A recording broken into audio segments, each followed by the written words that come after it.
Here, I must respectfully oppose this amendment, not because I believe disaster recovery should be eliminated or weakened, but because I believe it must be strengthened and modernized. And this amendment risks locking us into a rigid, outdated structure that no longer serves the best interest of the American people. Let me be clear. As a representative for Western North Carolina, the community hit hardest by Hurricane Helene, I know firsthand the critical importance of timely and effective federal disaster response. But I also know that the system that we have today is flawed, bloated, and bureaucratic. Recovery efforts in my district have been slow, disjointed, and riddled with bureaucracy. We owe it to our constituents to consider better ways of delivering help when it's needed most. That's why I support the FEMA Act of 2025, a proposal developed by the Transportation and Infrastructure Committee, where this issue rightly belongs.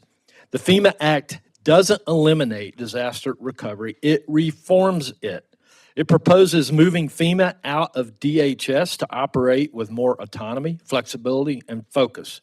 It empowers states through expanded block grants and reduces red tape and gives communities more control over how recovery dollars are used. And I certainly believe it's the right direction.